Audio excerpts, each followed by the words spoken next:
Attention gamers, in case you are new to this igloo, I have been advised by my anger management counselor to take a short hiatus from League of Legends in favor of something less toxic. So lucky for me, this toddler's coloring book incarnated as a video game called Fall Guys seems to be the latest addition to games with Nickelodeon style graphics stealing all the views, so here is to my toxic ass giving this madness a go. Now if you are like me and act older than 12, you might not have paid much attention to this little craze. So basically the game consists of you controlling these yelping obese jelly beans who seemingly have the motor control of an epileptic flamingo, which makes walking without falling hard enough, let alone dodging wrecking balls and spinning giant pink propellers. Basically the best way I can describe Fall Guys is Super Monkey Ball meets Mario Party mini games meets too many people frantically trying to evacuate a flaming building at the same time. And while it looks like some people have been playing hooky from work so they can go back and brag to their middle-aged colleagues about how superior they are to all the 9-year-olds at Rainbow Booger Parkour, there are many others who you would expect to be very experienced in operating an obese jellybean body,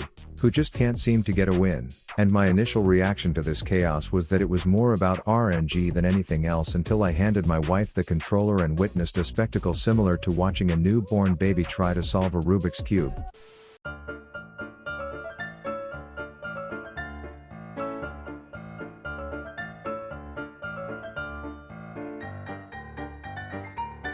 And so I came to the conclusion that one of two things are going to happen to this game. Either it'll get stale and this super hot fire trendiness will die out faster than Realm Royale RIP that game, or 90% of the player base will get entirely too competitive and practice freaking daily drills until the game becomes unwinnable and unfun for any casual video game player. So please slap that like and subscribe if you want to see the events that followed when I decided to strap on my lucky mint chocolate chip heart boxers and commentate my first experience as a toxic fall guy. Alright, my very first round I get Whirligig aka the Bouncy House Airplane Propeller Factory, and I have no clue what to expect, but looks like RNG gods are already dicking me over game 1, putting me in the back of the damn pack. Off to the races, and it immediately looks like a Toys R Us store got hit by an earthquake as I attempt to avoid the first obstacle and just get beam swatted in what ended up looking like a calculated strategy until I stand up and immediately manage to fall right back onto my gelatinous clumsy ass for no reason whatsoever.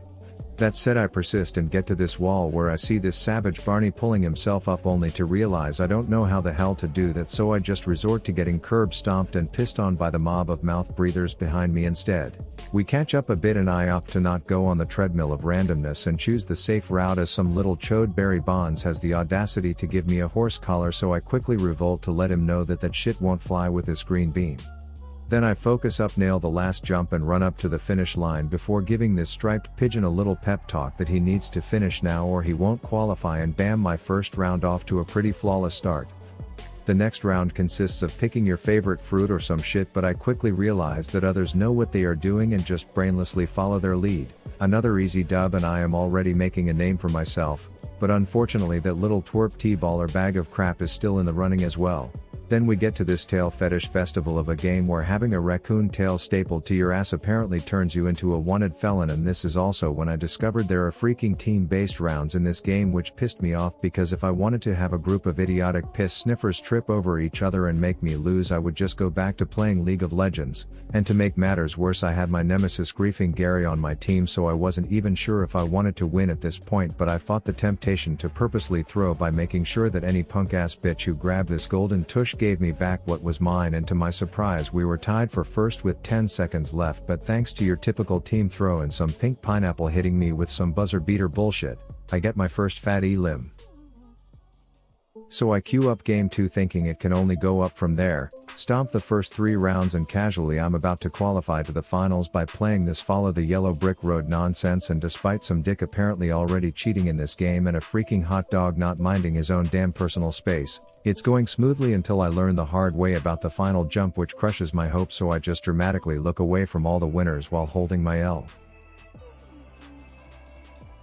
Third game off to a great start, already setting PRs in this shit, and I have now learned how to emote, so I say bok bok to all the bitches still fighting for their lives out there. Then I grab Barney and spit in his face real quick before claiming my easy qual. Fast forward and I am just crushing some giant seesaw stuff, and despite being at the mercy of a bunch of dumbasses not understanding rudimentary physics, I get to the finish line in time only to see some toxic flaming hot Cheetos jelly bean causing trouble, so I stop to have a few words with the punk, telling him how obnoxiously stupid at his eggshell undies look on him, but the qual count keeps rising and I start getting nervous as that Nimrod refuses to let me go, which results in me being extremely pissed off and sent to the pink pegs. Player 1391, if you are watching this, I will get my revenge.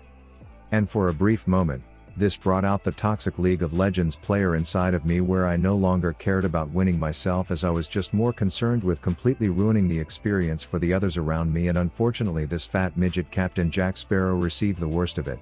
And despite clearly pissing this little pirate off, I still couldn't say I was ready to not bully others, as the very next game I was more concerned with dicking over this white rooster than getting the qual myself. But I started to get my winning momentum back, and thanks to whipping out my secret exorcism possessed levitating jelly bean rendition, I recovered with an easy qual for the boys.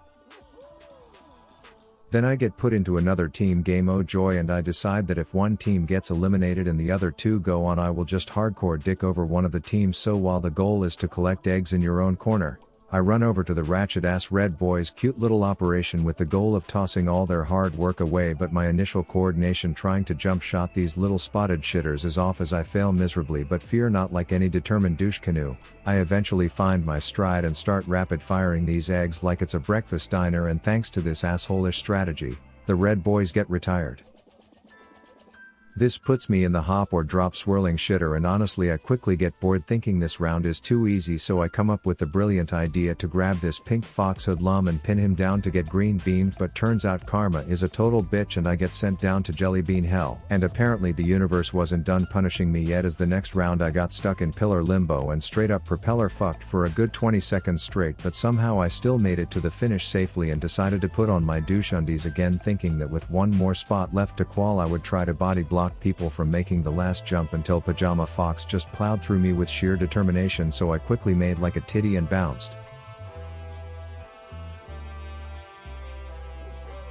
Then we get another Hoarders Edition team game with beach balls instead of eggs, and you already know I could give two shits if my team wins or not, as long as some other team loses, and after a few seconds I notice the yellow team has a player who ate one too many bonbons and must have been in the bathroom shitting his brains out, so I took advantage of the opportunity by making sure yellow team was barren of all balls. But somehow red team still managed to lose against a team with one player out taking a dump, so you boys better hold that L, cause you deserve it. Back to the fruit matching game, which is honestly the easiest shit of my life. You literally just AFK during the timer and conform to where all the other globs are chilling, and it's an auto qual as far as I'm concerned. So everyone please put a resounding F in the comments for the one guy who got sent to the pink pegs in this round. But now it was time for Rab Daddy to get down to business and qualify for the finals, and it was back to the yellow brick road as everyone and their freaking uncle rounded the last corner, but I had my stride and was ready to make my move until fuck. And that concludes my first experience on this new Rainbow Rage Fest of uncoordination. If you are new here and enjoyed my commentary, please consider subscribing for more, and let me know in the comments if you would like to see more variety on this channel in the future. Huge shout out to my sugar mommies and daddies on Patreon continuing to buy me Chipotle with their generosity, and I will see you kids in the next one. Pet your dog, jerk your ween, slap that like button, and brush your teeth tonight. Rab out.